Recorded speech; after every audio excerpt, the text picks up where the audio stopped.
बस्तर में हिंसा और भय ही नहीं है, बस्तर में प्रेम है। हम लोगों से नाराज़गी होती है, लेकिन इस नाराज़गी को हृदय के स्तर पर जुड़ के दूर किया जा सकता है। उंगलियां हमारे ऊपर सभी उठाते हैं, हमारी उंगलियों को कोई नहीं पकड़ता। पुलिस पर लांछन अधिक मिलते हैं हम लोगों को, हमारी इज्जत कम होती है।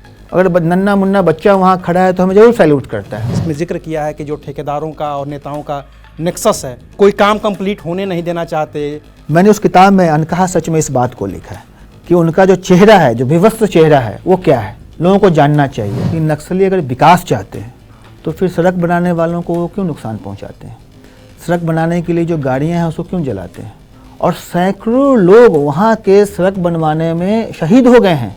मैं जब ये पढ़ रहा था इन चीज़ों को तो मुझे अफगानिस्तान याद आ रहा था। आप मेट्रो सिटी में भी देखिए, लोग प्रेम को भूलते जा रहे हैं, और जब भी उनको थोड़ा भी वक्त मिलता है तो प्रेम की ही तो तलाशते हैं।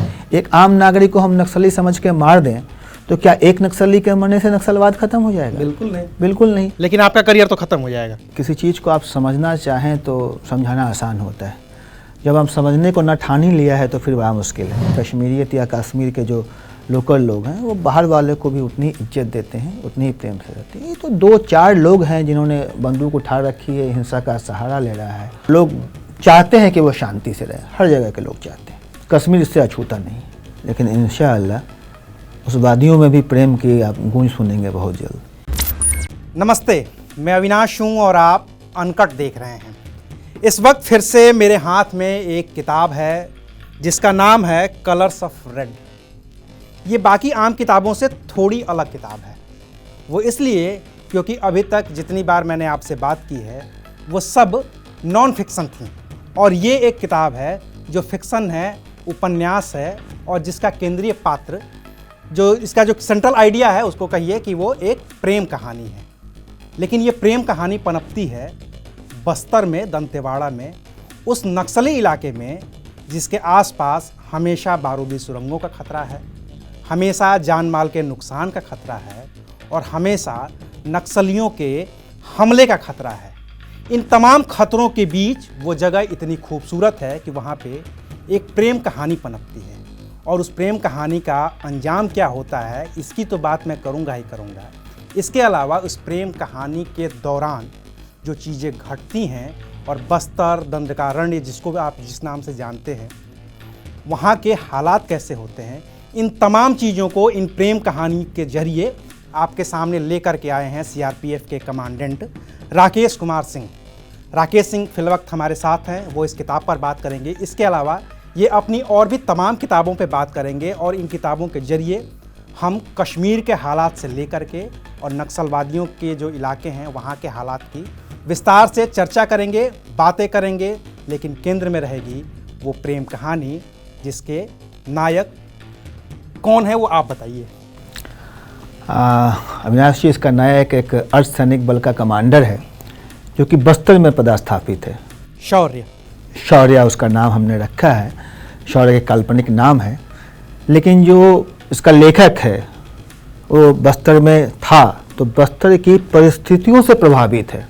तो निसंदेह जो इसका मेन हीरो है, कैरेक्टर है जो अर्धसैनिक बल का, वो बल की जो कार्यविधि होती है या सरकार की जो कार्यशैली होती है उससे प्रभावित होते हुए किस प्रकार अपनी पहचान बनाता है, उसको मैंने इसमें लिखा है। ये किताब जब मैंने पढ़ी पूरी, कलर्स ऑफ रेड, शौर्य और शनाया की प्रेम कहानी है जी। शौर्य अपना काम कर रहे होते हैं, शनाया अपना काम कर रही होती हैं।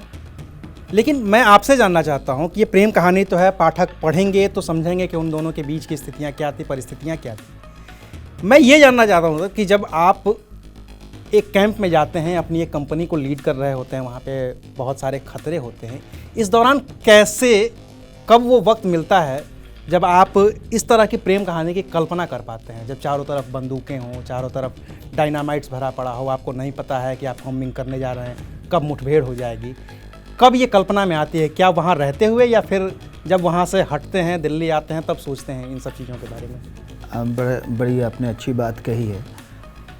बस्तर एक ऐसा क्षेत्र है जहाँ बारूद सड़कों पर बिछा हुआ है, हर मोड़ पे मौत घात लगा कर बैठी हुई है, और हम जो अर्धसैनिक बल के कमांडर हैं या हमारे सैनिक हैं वो हमेशा सुरक्षा घेरे में रहते हैं।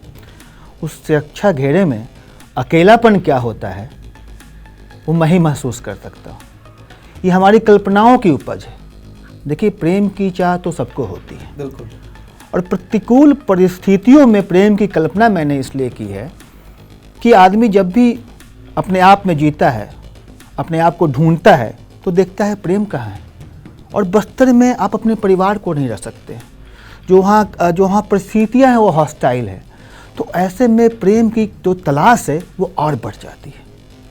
और मैंने अपने पात्र के द्वारा यही दिखलाना चाहा है कि कल्पनाओं में ही सही आप अपनी महबूबा को लाते हैं, प्रेम करते हैं, तो आपने इंसानियत जिंदा रहता है, आपने कुछ अच्छा करने की रचनात्मक या रचना धर्मिता रहती है, आप अच्छा करते हैं वहाँ के लोगों के लिए। मेरे पास सामने ये एक किताब तो मेरे हाथ में है, बाकी 4 किताबें और हैं। 5 किताबें आपने लिखी जी। अभी तक की 5 किताबें लिखी हैं, 2 पर आपको राष्ट्रीय पुरस्कार भी मिल चुके हैं।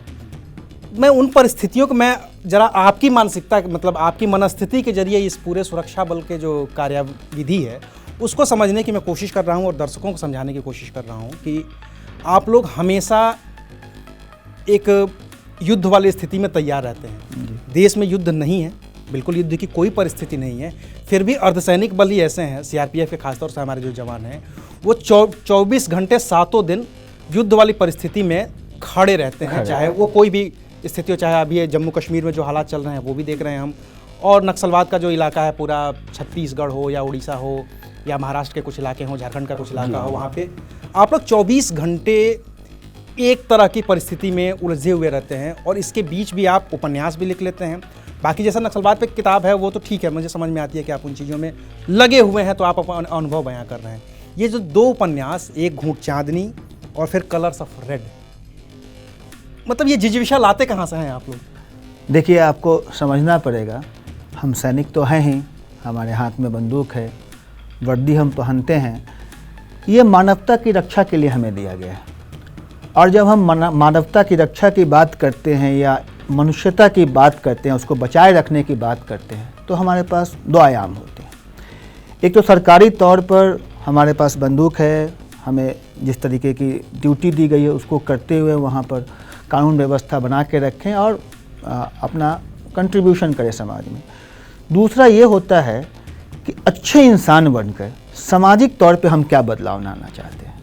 देखिए, जितने भी लोग हिंसा कर रहे हैं उनमें प्रेम की कमी है, और उनमें प्रेम की कमी नहीं होती तो हिंसा करते ही नहीं। तो मैं तो ऐसे कॉन्फ्लिक्ट क्षेत्र में भी चाहता हूँ कि ये प्रेम का अभाव मुझ में ना हो, सो अच्छा इंसान रहूँ। और वो इंसान, क्योंकि देखिए, प्रेम आपको केयर करना सिखाता है, कंपैशनेट होना सिखाता है, आपको क्रिएटिव होना सिखाता है। प्रेम अपने आप में एक कंपोजिट पर्सनालिटी का निर्माण करता है। तो हर सैनिक को प्रेमपूर्ण होना चाहिए। अगर वो प्रेमपूर्ण है, अच्छा इंसान है, तो उसका जो समाज पे कंट्रीब्यूशन होगा वो काफ़ी अच्छा होगा। और मैं चाहता हूँ कि हम जहाँ जाते हैं सामाजिक स्तर पर इस तरह के बदलाव को लाएं। हम हमेशा प्रयास करते हैं, सरकारी तौर पर भी बहुत इस तरह की नीतियाँ होती है जिससे कि हम लोगों से जुड़ जाएं, उनको विपदा के स्थिति में सहायता पहुंचाएं, उनको किसी तरह की छोटी छोटी आवश्यकताएं होती है तो हम उनके परिवारों से जुड़ते हैं, उनको काउंसलिंग करते हैं। तो इस तरीके से हम बदलाव का हर जगह हर तरीके से प्रयास करते हैं। आपने एक बात कही कि प्रेम की कमी होती है तो वहाँ पे हिंसा उपजती है। जी।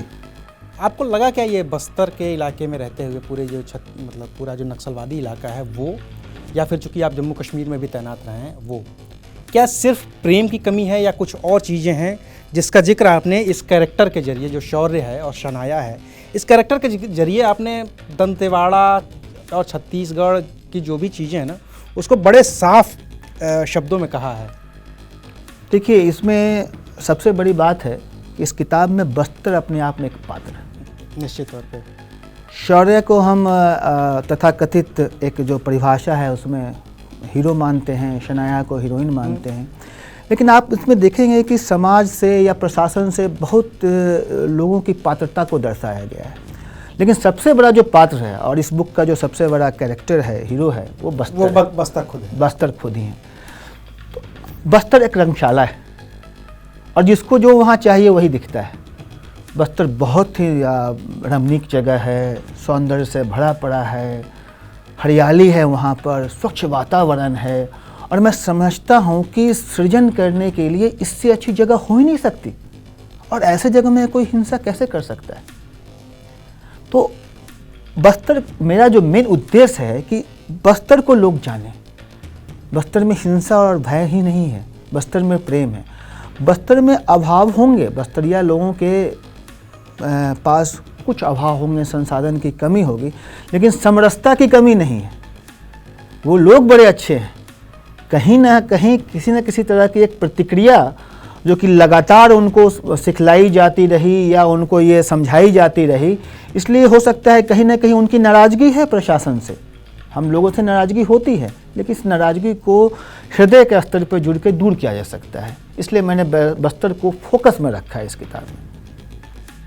सुनने वाले सुन रहे होंगे और समझ रहे होंगे कि ये बात जो कही गई है कि उनमें समरसता की कमी नहीं है, वो सीआरपीएफ का वो कमांडर कह रहा है जिसकी सेना पर छत्तीसगढ़ में लगातार आरोप लगते हैं मानवाधिकारों के उल्लंघन के। आपने इसमें भी एक जगह जिक्र किया है पढ़ते पढ़ते कि एक देखिए, उंगलियां हमारे ऊपर सभी उठाते हैं, हमारी उंगलियों को कोई नहीं पकड़ता। हम उनके लिए जान दे देते हैं, ये आम बात है। पुलिस पर लांछन अधिक मिलते हैं हम लोगों को, हमारी इज्जत कम होती है। क्या इसकी वजह आप लोग थोड़ी सी जिम्मेदारी नहीं लेंगे इसकी कि जो आप लोगों के ऊपर, आप लोगों का मतलब पूरी पुलिस फोर्स, और जैसे ही वर्दी दिखती है लोग डर जाते हैं, इसमें कहाँ कमी रह गई? देखिए, तो समाज में शुरू से, बचपन से हमारे सिखलाई में कहीं ना कहीं है कि बच्चा जब रोता है तो बोलती है चुप करो नहीं तो पुलिस आ जाएगी। तो पुलिस का जो हम चित्रांकन किए हुए, डिपिक्शन कर रखे हैं, वही उसमें ही कहीं ना प्रॉब्लम है।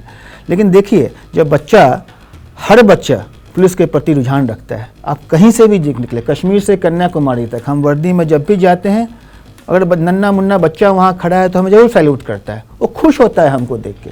उसमें ऐसी भावना नहीं है, उसको लगता है कि जो वर्दी में है वो नायक है, वो हमारे सहायता के लिए है। लेकिन जैसे जैसे बड़ा होता जाता है, और मैं नहीं जानता कौन इस कथा को या इस स्टोरी को या इस परसेप्शन को फैलाता है कि पुलिस सिर्फ नेगेटिव काम ही करती है। हमारे बीच में भी कुछ नेगेटिव काम हो जाता होगा, लेकिन देखिए, पुलिस द्वारा कोई भी सकारात्मक कार्य किया हुआ, कोई भी पॉजिटिव कार्य किया हुआ, वो कोई समाचार नहीं बनता। तो हमारे अच्छे कार्यों को लोग देखते नहीं, प्रचारित नहीं होता, प्रसारित नहीं होता। हम 100 अच्छे काम करते हैं और एक बुरे काम में हमारी बदनामी हो जाती है। समाज में 17 के लोग हैं, पुलिस में भी ऐसे लोग। ये निश्चित तौर पे होता है कि अगर आप 100 अपराधी का एनकाउंटर करते हैं तो एक लाइन में हम लोग भी हम पकड़ते हैं 50 लाख का इनामी मारा गया या 50,000 का इनामी मारा गया, हम पकड़ते हैं। इनकाउंटर पुनः एक फिल्मांकन है, और पुलिस इनकाउंटर नहीं करना चाहती है। वो तो विपरीत परिस्थितियों में ऐसा होता है कि हो जाता होगा। हम तो किसी भी क्रिमिनल को भी पकड़ते हैं, कानून है उसको पकड़ के लाते हैं, और कानून अपना जो कोर्ट का निर्णय होता है उस पर निर्णय करती है। हम स्पॉट पर कभी निर्णय लेते नहीं। आप देखें, नक्सल में बस्तर की बात करता हूँ, वहाँ पुलिस से मुठभेड़ में नक्सलियों के बहुत ज़्यादा मारे जाने के या मानवाधिकार उल्लंघन की आप चर्चा नहीं सुनेंगे। बड़े संयम के साथ हम लोग कार्य करते हैं। इसमें बहुत सारी चीज़, जब मैं ये उपन्यास पढ़ रहा था तो ये उपन्यास की तरह नहीं पढ़ करके इसको एक बस्तर का जो चित्रांकन है उसकी तरीके से मैं पढ़ रहा था, और इसको पढ़ते हुए समझ में आ रहा था कि नक्सलवाद के दौरान, नक्सलवाद जब है, इस दौरान कौन कौन सी परिस्थितियां वहाँ पे पैदा की गई हैं कि कोई भी ये चाहता नहीं है शायद कि नक्सलवाद ख़त्म हो सके। आपने कैरेक्टर के जरिए इसमें जिक्र किया भी है इस बात का जी, और बहुत सारी बातें आपने ऐसी कही हैं जो आमतौर पर एक फ़ौजी स्वीकार करने में कम से कम 100 बार सोचता है कि यार नहीं, ये मैं कहूँगा तो ये तो मेरे खिलाफ चला जाएगा। जैसे आपने जो इसमें जिक्र किया है कि जो ठेकेदारों का और नेताओं का नेक्सस है पूरा, मतलब कोई काम कंप्लीट होने नहीं देना चाहते, जो भी ठेके हैं वो और जगहों से महंगे किए जाते हैं, काम ख़त्म नहीं होने दिया जाता है। तमाम इसमें आरोप आपने लिखे हैं। मैंने आरोप नहीं लिखे हैं, मैंने जो वहाँ की हकीकत है, मतलब मैं ये नहीं कहता कि कौन कितना किस स्तर पर वहाँ पर इन चीज़ों में इन्वॉल्व है, लेकिन मैं ये पूछना चाहता हूँ कि नक्सली अगर विकास चाहते हैं, वहाँ चाहते हैं कि लोग वहाँ की तरक्की करें, तो फिर सड़क बनाने वालों को वो क्यों नुकसान पहुंचाते हैं? सड़क बनाने के लिए जो गाड़ियां हैं उसको क्यों जलाते हैं? जब भी विकास का कोई कार्य होता है तो ऐसे कार्य करने वाले के पीछे क्यों पड़ते हैं? आपको पता है वहाँ सड़क बनवाने के लिए CRPF की टुकड़ियाँ लगती हैं और सैकड़ों लोग वहाँ के सड़क बनवाने में शहीद हो गए हैं। आप बीजापुर दंतेवाड़ा डिस्ट्रिक्ट में CRPF के इतने लोग शहीद हुए हैं सड़क बनवाने में, और उस सड़क से किसका फ़ायदा है, किसका विकास है, किसको आने जाने में सुविधा होती है? वहाँ के लोकल लोगों को। कौन इसका विरोध कर रहा है? कौन बनवाने वालों को और बनवाने वालों की सुरक्षा में जो CRPF लगी है उसको मार रहा है? क्यों मार रहा है?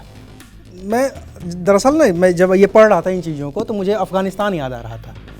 अफ़गानिस्तान में भी शायद आपको बेहतर पता होगा, अफ़गानिस्तान में जब अमेरिका दाखिल होता है तो 2224 किलोमीटर लंबी एक सड़क बनाना चाहता है जो चारों उसके बड़े शहरों को जोड़ती है, और उस शहरों को जोड़ने के लिए अमेरिका को अपनी सबसे ज़्यादा फोर्स इस्तेमाल करनी पड़ती है, और 20 साल में वो सड़क कंप्लीट नहीं होती है, अमेरिका को वापस जाना पड़ता है।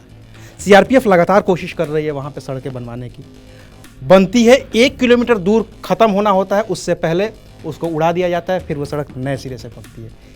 इसमें दोनों चीज़ें दिखती हैं, आप बेहतर बताएंगे दर्शकों को कि एक तो ये है कि नक्सली नहीं चाहते कि सड़क बने, दूसरा ये है कि ठेकेदार भी नहीं चाहते कि सड़क बने। वो दहशत फैला करके जब काम ख़त्म होने वाला होता है उससे पहले उसको उड़ा देते हैं और फिर दोबारा वो टेंडर करा के फिर से उसी सड़क पर लग जाते हैं।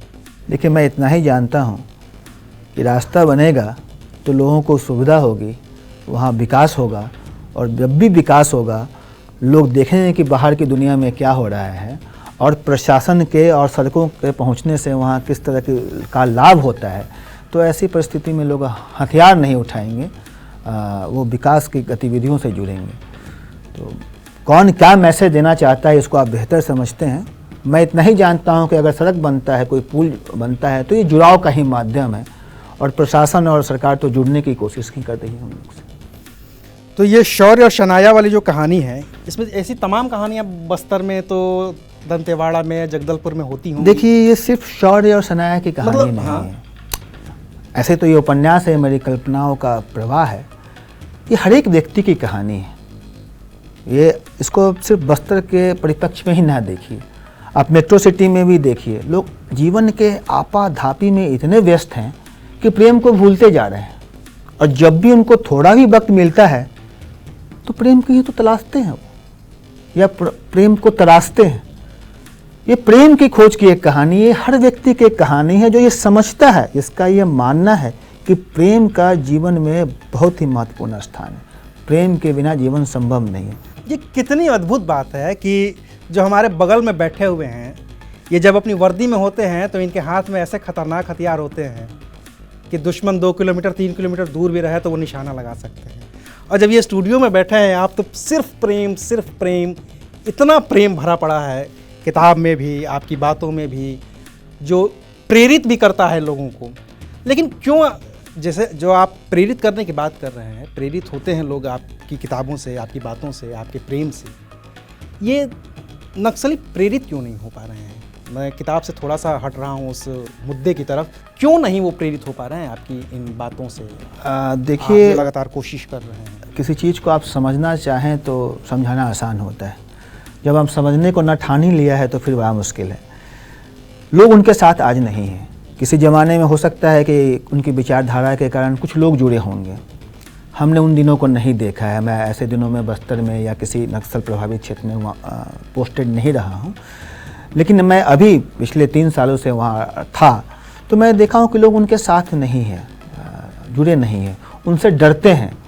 क्योंकि वो क्या करते हैं कि लोगों को डराते हैं, धमकाते हैं, और उनकी बात न मानने पर उनकी हत्याएं भी करते हैं। आप जो ये खबरें सुनते हैं कि पुलिस मुखबिर मारा गया, कंगारू कोर्ट जो लगाते हैं, वो कुछ नहीं है। वो ऐसे व्यक्ति हैं जो विकास से जोड़ना चाहते हैं, वो प्रशासन की गतिविधियों को अप्रिशिएट करते हैं, और नक्सलियों को ये पसंद नहीं है, क्योंकि वो जानते हैं कि अगर ऐसा कुछ भी होगा तो नक्सल हमेशा के लिए अपना प्रभाव खो देंगे। मैं नहीं मानता कि कोई विचारधारा है आज के दिन में। ये एक प्रकार की लूट मचा रखी है इन्होंने। रंगदारी जो टैक्स बोलते हैं, जो जिसका आपने जिक्र किया है कि ये लोगों से पैसा वसूली करते हैं, रंगदारी करते हैं। इनका विचारधारा और लोगों के भलाई से कोई लेना देना नहीं। एक टर्म पिछले साल 2 साल में और नया सुनने को आ रहा है, अर्बन नक्सल। देखिए फौजी आपसे जानना चाहता हूँ। देखिए ये अर्बन नक्सल का जो कंसेप्ट आया है और नक्सलवाद में जो विचारधारा है मैं उसमें कहीं ना कहीं परसेप्शन मैनेजमेंट का बड़ा इम्पॉर्टेंट रोल होता है। और ये नक्सली जो भी हिंसा वहाँ करते हैं उसको ग्लोरीफाई करने का एक कल्चर डेवलप हो रखा है। ये कुछ पढ़े लिखे लोग होते हैं जिसको आजकल हम लोग सोशल मीडिया की भाषा में इन्फ्लुएंसर कहते हैं शायद। बिल्कुल। वो क्या करते हैं कि उनकी हिंसा को जस्टिफाई करने की कोशिश करते हैं। अब बताइए हिंसा को किसी भी स्तर पर कैसे जस्टिफाई किया जा सकता है? अगर किसी को किसी चीज़ की कमी है तो उसके लिए कानून है, व्यवस्था है, सरकार आप बनाते हैं, प्रशासन आपके लिए है, ग्रीवांस रिड्रेसल का मैकेनिज्म है, आपका कोर्ट इनिशिएटिव लेता है, सब कुछ करता है, आप कहीं भी जा सकते हैं। बंदूक उठाने की कहाँ आवश्यकता है? किसने कहा कि बंदूक से समस्याओं का समाधान हो सकता है? लेकिन जब ऐसी कोई परिस्थितियाँ होती हैं तो उसको जस्टिफाई ग्लोरीफाई करने वाले लोगों को अर्बन नक्सल कहा जाता है, जो कहीं ना कहीं परसेप्शन मैनेजमेंट का काम करते हैं। और कहीं ना कहीं हमें वो जो वर्दी में लोग हैं जो इतनी शहादत देते हैं और इतनी कठिन परिस्थितियों में काम करते हैं उनको बदनाम करने की कोशिश की जाती है। जो लोग हैं गांव के वो ऐसे नहीं हैं, वो बड़े ही अच्छे हृदय के लोग हैं और उनको इस तरह की बातें समझ में भी नहीं आती। तो मैंने कभी नहीं ये फील किया, महसूस किया कि बस्तर का कोई जो आदमी है वहाँ का लोकल वो हॉस्टाइल है हमारे प्रति। वो हमें देख के हम उसके भाव में घृणा के उसके चेहरे पर घृणा के भाव आते हैं, ऐसा मैंने कभी नहीं महसूस किया। तो आखिर फिर ये खाद पानी मिल कहाँ से रहा है? मुझे ये नहीं समझ में आता है कि ये जितने भी बड़े बड़े नक्सली नेता हैं, नक्सली लीडर हैं, कई मारे गए, कई अभी बचे हुए हैं, कई पे लाखों लाखों रुपए का इनाम है, इनको ये खाद पानी मिलता कहाँ से? ये हथियार, ये पैसे, ये लड़ने की जो ट्रेनिंग है उनकी, वो कहाँ से मिल पाती है आखिर? ये एक बड़ी लंबी कहानी हो जाएगी और बहुत सारी चीज़ें तो हम आपको बता भी नहीं पाएंगे। अगर इस तरह के तथ्यात्मक फैक्चुअल चीज़ें देखते हैं तो मेरी एक किताब नक्सलवाद अनकहा सच है। इस किताब में उनका जो चेहरा है, जो असली चेहरा है, देखिए ऐसा है कि नक्सल पे जो किताबें लिखी गई हैं या इस तरह की विचारधारा पे जो किताब लिखी गई हैं, या आप इसके पहले बस्तर या लाल सलाम, लाल जो भी है, गलियारा, हाँ, आप जिस तरह का साहित्य देखेंगे ना वो कहीं ना कहीं इस विचारधारा से प्रभावित है। उनके साहित्य में या उनके लेखन में कहीं ना कहीं ये बायस है, जिसको कि हम बड़े ही मोटे तौर पे कह सकते हैं कि वामपंथी रुझान होता है ऐसे लोगों के लेखन में और लोग उससे प्रभावित है, वो लिखते हैं। इसलिए अब वो किताब नहीं मिलेगा जो नक्सलियों के सच को बताता है। मैंने उस किताब में अनकहा सच में इस बात को लिखा है कि उनका जो चेहरा है, जो विवस्त्र चेहरा है, वो क्या है, लोगों को जानना चाहिए। तो हमारे नक्सलवाद अनकहा सच में उस चीज़ को मैंने दिखलाया है जो आप सवाल कर रहे हैं कि उनको धन कहाँ से मिलता है, उनका प्रशिक्षण कैसे होता है, उनको आर्म्स एंड एम्यूनिशन कौन सप्लाई करता है, उनके नेशनल और इंटरनेशनल नेटवर्क क्या हैं और वो किस तरह के युद्ध नीति को फॉलो करते हैं, अपनाते हैं, वो सारी बातें मैंने उस किताब में लिखी है। अच्छा, इस किताब पे मैं लौटूं, कलर्स ऑफ रेड पे, इसमें एक जिक्र है एक जगह मुठभेड़ का, जो कि हम आम तौर पे सुनते भी रहते हैं कि दंतेवाड़ा में, छत्तीसगढ़ में पुलिस बल और नक्सलियों की मुठभेड़ होती है, नक्सली मारे जाते हैं, लेकिन उनके पास हथियार नहीं मिलते हैं, इसलिए वो सिविलियन हो जाते हैं और फिर आपके ऊपर मानवाधिकार का केस हो जाता है। ये लगातार कॉन्फ्लिक्ट पुलिस बलों का, मानवाधिकारों का और नक्सलियों का चलते रहता है। किस तरीके से देखते हैं आप लोग? क्योंकि मेरे और भी मित्र हैं जो, जैसा मैंने बताया भी आपको, कि CRPF में हैं, BSF में हैं, उन लोगों से भी बात होती है तो वो कहते हैं इस बात को कि देखो, एक तो होता है कि वास्तव में वो था और दूसरा होता है कई बार गलतियाँ हो जाती हैं। नहीं, आप ये बात जो कर रहे हैं कि एक परसेप्शन हो गया है लोगों के बीच में कि हम जो कार्य करते हैं वो कहीं ना कहीं मैनिपुलेटेड है, कहीं ना कहीं स्टेज मैनेज्ड है। तो जब भी हम किसी भी क्रिमिनल को या किसी भी नक्सली आतंकवादी मारा जाता है, अगर हथियार नहीं मिले उसके पास, तो आप कहते हैं वो तो एक आम नागरिक था, वो तो खेत में कार्य कर रहा था। उसने पहले क्या किया, या उसको मारे जाने के बाद उसके साथी उसके हथियार लेके चले गए, इन चीज़ों को आप गहराई में इसका इन्वेस्टिगेशन नहीं करते हैं, आरोप हम पर तुरंत लगा देते हैं। इतनी गलत काम करे, अगर हम किसी निर्दोष आदमी को मार दें तो बचना मुश्किल है। हमारे पुलिस में, पैरामिलिट्री फोर्सेज में जो इंटरनल डिसिप्लिन का मैटर है और इस तरह के मानवाधिकारों के उल्लंघन का कोई मामला आता है तो बड़ी सख्त कार्रवाई की जाती है। तो ऐसा हम लोग सोचते भी नहीं कि ऐसा कार्य करेंगे, और देखिए ऐसा कार्य करने का फ़ायदा भी नहीं है। एक आम नागरिक को हम नक्सली समझ के मार दें तो क्या एक नक्सली के मरने से नक्सलवाद खत्म हो जाएगा? बिल्कुल नहीं, बिल्कुल नहीं। लेकिन आपका करियर तो खत्म हो जाएगा, आपका करियर, आपका जीवन खत्म हो जाएगा और आपकी आत्मा कचोटती रहेगी। देखिए हम लोग भी इंसान हैं, हम लोग भी उस समाज के उसी तबके से हैं, जाते हैं, इतना मेहनत करते हैं, और आप समझिए कि 24 घंटे मेहनत करने और मौत के साये में रहने के बाद आरोप लगता है, तो हमारी भावनाओं को कौन समझने वाला है? मैं इस किताब में ही लिखने की कोशिश किया। मैंने आपको बताया कि सुरक्षा के घेरे में जो हम रहते हैं, वो भी जो अकेलेपन का दर्द है वो कौन समझेगा? कोई समझता ही नहीं है। उंगलियां बहुत लोग उठाते हैं, उंगलियों को पकड़ता नहीं कोई है। बाल की खाल सब उघाड़ते हैं, कोई बालों पे प्यार से हाथ नहीं फैलाता है कभी भी। प्यार की हमें भी आवश्यकता होती है, हम भी चाहते हैं कि हमें साधुवाद मिले, हम अच्छा कार्य करते हैं। तारीफ कभी नहीं होती, तारीफ कभी नहीं होती, लोग तारीफ नहीं करते, लोग तारीफ नहीं करते, लोग तो पहले शक करते हैं।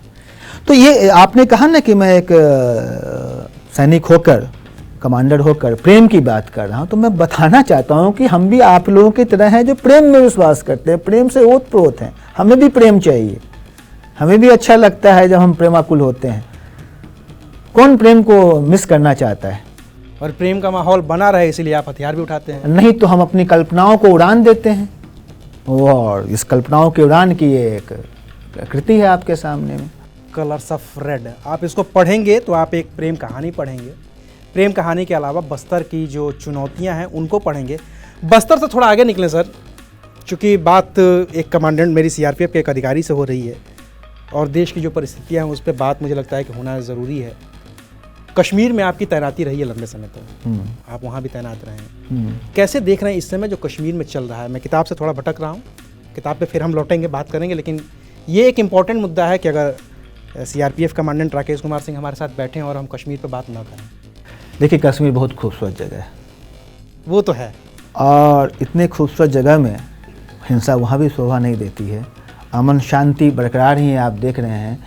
एक आध छिटपुट घटनाएं आजकल हो रही हैं, लेकिन इंशाअल्लाह उस वादियों में भी प्रेम की आप गूंज सुनेंगे बहुत जल्द। एक नए तरीके का परसेप्शन गढ़ा जा रहा है बहुत सारी चीज़ों को लेकर के कश्मीर में, कि कश्मीरी पंडितों को फिर से वापस लाए, मतलब नैरेटिव में सेट किया जा रहा है। जबकि अब आप भी देख रहे हैं कि पिछले 11-12 दिनों में हमारे सुरक्षा बलों के जवान शहीद हुए हैं, 9 जवान शहीद हो गए हैं, 11 आम नागरिक मारे गए हैं, उसमें कश्मीरी पंडित भी हैं, वहाँ के स्थानीय मुसलमान भी हैं, बिहार के रोजगार करने वाले भी हैं।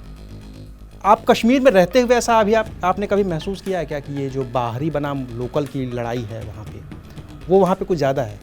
नहीं, ये बाहरी बनाम लोकल की लड़ाई हर जगह ऐसे वेस्टेड इंटरेस्ट के लोग हैं जो अलगाववाद चाहते हैं, या वो चाहते हैं कि दो समुदायों के बीच में या दो धर्मों के या दो राज्यों के बीच में विवाद हो। ज़्यादातर लोग इस तरह की विचारधारा के साथ नहीं होते। तो फिर आप विश्वास मानिए, कश्मीरियत या कश्मीर के जो लोकल लोग हैं वो बाहर वाले को भी उतनी इज्जत देते हैं, उतनी प्रेम से रहते हैं। ये तो 2-4 लोग हैं जिन्होंने बंदूक उठा रखी है, हिंसा का सहारा ले रहा है और कुछ भी बोल देते हैं, ऐसा कुछ भी नहीं है। कश्मीर से कन्याकुमारी आप चले जाएं, गुजरात से आप नॉर्थ ईस्ट के किस्टी, मणिपुर, नागालैंड कहीं चले जाएं, मैंने कभी ऐसा महसूस नहीं किया। और मैं भारत के लगभग हर राज्यों में गया हूं और कार्य कर रखा हूं। लोग बड़े प्रेम से मिलते हैं और लोग चाहते हैं कि वो शांति से रहें, हर जगह के लोग चाहते हैं। कश्मीर इससे अछूता नहीं। फिर ये हो क्यों रहा है? आप चूँकि आप एक ऐसे अर्धसैनिक बल के अधिकारी हैं जिसको बॉर्डर पे नहीं लगाया जाता, लेकिन देश में जहाँ भी कॉन्फ्लिक्ट है वहाँ पे यही फोर्स लगभग तैनात होती है। और सबसे ज़्यादा कॉन्फ्लिक्ट हम छत्तीसगढ़ में देख रहे हैं जहाँ नक्सलवाद है, इंटरनल हमारा मामला है। कश्मीर में है वो उसको इंटरनल कहें कि एक्सटर्नल कहें, कई बार इंटरनल चीज़ें होती हैं, कई बार एक्सटर्नल चीज़ें होती हैं, दोनों के बीच में नहीं, इतनी ज़्यादा हिंसाएं नहीं हो रही है। देखिए, बड़ी अच्छी बात है कि एक तो घटनाएं घट जाती हैं, उसको बड़ी गंभीरता से लिया जाता है और हमारा प्रयास रहता है सुरक्षा बलों का, सरकार का, कि एक दो घटनाएं भी नहीं घटी। तो हर जगह स्थितियों में बड़ी सुधार है। आप देख सकते हैं कि छत्तीसगढ़ में हिंसा काफ़ी कम हो गया है, कश्मीर में काफ़ी हिंसा कम हो गया है और आतंकवादी काफ़ी मारे जा रहे हैं। तो ये हिंसा हर जगह कम हुआ है। लोगों में इस तरह का कोई असंतोष नहीं है। बस कुछ लोग हैं जो देश में किसी प्रकार की अस्थिरता चाहते हैं, या आप देख रहे हैं कि हम जिस गति से विकास कर रहे हैं उस विकास में बाधा पहुंचाना चाहते हैं। तो ऐसे लोग इस तरह की गतिविधियों में शामिल हैं और उनकी कोई गहरी क्या कहें आप, रूट नहीं है, उनका कोई गहराई में उनकी रूट कहीं नहीं जमी हुई है जो कि हमें लंबे समय तक हार्म कर सकेगा। इन परिस्थितियों का हम जल्दी मुकाबला करके राइज करेंगे, विकास करेंगे। अच्छा, हम अपने बातचीत के आखिरी दौर में आते हैं और आपकी एक शिकायत पे हम इसको ख़त्म करेंगे। आपने जो एक शिकायत की है, और भी पुलिस के जो लोग होते हैं, जो साथी होते हैं, जो सीनियर अधिकारी होते हैं, वो भी शिकायत करते हैं कि यार हम लोग अच्छा काम करते हैं तो तुम मीडिया वाले दिखाते नहीं हो, और हमसे एक छोटी सी चूक हो जाती है तो तुम लोग उसको मतलब राई का पहाड़ बना देते हो। अभी आपसे भी बात हो रही थी इस चीज़ के, और मैंने किताब में भी लिखा, और आपने इसका जिक्र किताब में भी किया है। आपने तो इसमें बाकायदा पुलिस की भूमिका लिखी भी है, किताब भी लिखी है। मैं बस ये आपसे जानना चाहता हूँ कि ये जो आपकी शिकायत है, इसको दूर करने की जो कोशिश है, एक तो मीडिया को करनी होगी, वो कौन करेगा मुझे नहीं पता है, क्योंकि मैं भी उसी एक कुर्सी पे बैठा हूँ, मैं भी उसी संगठन का एक हिस्सा हूँ। आपकी तरफ से, फोर्सेस की तरफ से इसकी क्या कोशिशें की गई हैं कि आपकी जो छवि है, जैसा कि मैंने शुरू में भी कहा कि वर्दी देख कर के डर लगता है, वो वर्दी देख के डर न लगे, और रात को 12 बजे भी एक आदमी किसी वर्दी वाले को हिम्मत करके कहे कि भैया मेरे यहाँ आइए। हिम्मत करके नहीं, अधिकार के साथ कहे, और आप इस बात को मानिए। देखिए, सबसे पहला सवाल पूछना चाहता हूँ कि आपका क्या परसेप्शन है, व्यक्तिगत ईमानदारी से कहिए कि पुलिस सहायता करती है या प्रताड़ित करती है? नहीं, व्यक्तिगत तौर पे कहेंगे तो फिर ये होता है, कई बार तो आप फंसे हैं तो सहायता करती है, कई बार ये होता है कि यार कौन पचड़े में फंसे, पुलिस आएगी तो 50 चीजें। अब देखिए, जो परसेप्शन जो है ना कि पुलिस आएगी, सहायता पहुंचाई है, आपको याद है, बिल्कुल, लेकिन फिर भी आप पुलिस को प्रोएक्टिव होकर उसकी सहायता के लिए नहीं बढ़ना चाहते, क्योंकि आप समझते हैं कि पुलिस आएगी तो पचड़ा होगी। देखिए, पुलिस क्या पचड़ा करती है? हम आते हैं तो आपसे सवाल जवाब करते हैं, कानून सम्मत जो चीज़ें हैं वही करते हैं, क्योंकि कोर्ट भी तो हमसे पूछता है, दूसरों को भी तो जवाब देना है। आपने जो कहा वो बात हमेशा सच हो ये जरूरी भी तो नहीं है। तो ये एक तरह का इन्वेस्टिगेशन भी करती है जिससे कि आपको न्याय मिले या किसी के प्रति अन्याय नहीं हो। दोनों पहलुओं को पुलिस को देखना होता है। तो पुलिस का लोगों के बीच में जो छवि है वो दूसरों के कहने पे बनी हुई है। आप सर्वे करेंगे तो पता चलेगा कि आपको पुलिस ने पर्सनली कब तंग किया, तो हमें तो तंग किया नहीं, लेकिन लोग कहते हैं ऐसा। आप समझ रहे हैं मेरी बात को? लोग देखिए, हमारे देश में कानून को तोड़ने में ज़्यादा विश्वास करते हैं। इसका सबसे अच्छा एग्जाम्पल है ट्रैफिक नियम का, देखिएगा। और सबसे ज़्यादा पुलिस, एक आम आदमी है, उसका वास्ता पुलिस से, ट्रैफिक पुलिस से ही पड़ता है, और उसी से अपने परसेप्शन को डेवलप करते हैं। जब भी किसी भी प्रकार की विपदा आई, आप देखिए कैलामिटी है, डिजास्टर हुआ है, कौन फर्स्ट रिस्पॉन्डर रहा है? कौन 24/7 काम लगातार कर सकता है? किसके खाने और सुविधा की आप चिंता नहीं करते हैं? ये पुलिस वाला ही है, फिर भी आपकी सेवा में लगा रहता है। चाहे वो बाढ़ आता है, एनडीआरएफ क्या है, हम ही लोग का है कि है जहाँ पर एनडीआरएफ नहीं है, सीआरपीएफ नहीं है, या कोई और पैरामिलिट्री फोर्स नहीं है। कश्मीर में कभी 8 अक्टूबर को भूकंप आया था, 2004 या 5 का है, मैं डेट नहीं भूल रहा हूँ। सीआरपीएफ कालकोट और जो बॉर्डर के एरिया में वहाँ जाकर रेस्क्यू रिलीफ ऑपरेशन की थी। गांव के गांव समा गए थे भूकंप के दौरान। तो इस तरह के कार्य करते हैं, अच्छे अनुभव होते हैं, लेकिन अच्छे अनुभव को लोग ऐसे भूल जाते हैं या शेयर नहीं करते हैं।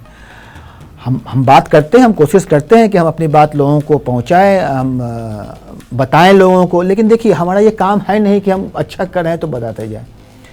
पुलिस के पास कोई पब्लिसिटी डिपार्टमेंट नहीं होता है। हम समझते हैं ये हमारा कर्तव्य है। ये एक प्रचार तंत्र होना चाहिए, प्रचार है कि पुलिस के पास भी एक। हाँ, देखिए एक बड़ा अच्छा स्कीम सीआरपीएफ में है जो कश्मीर में मददगार के नाम से है। उस मददगार में एक टेलीफोन लाइन है और आप किसी भी तरह की प्रॉब्लम आपको है, सहायता चाहते हैं तो आप फ़ोन करें और वो आपको सहायता पहुंचाई जाएगी। कोरोना के समय में किसी के पिताजी बीमार हो गए, उसका ऑपरेशन करवाना, कोई बॉम्बे से लेकर कश्मीर तक कैसे लॉकडाउन के समय में आएगा, इतने बड़े बड़े चीज़ों को भी कोऑर्डिनेट कर रखा है।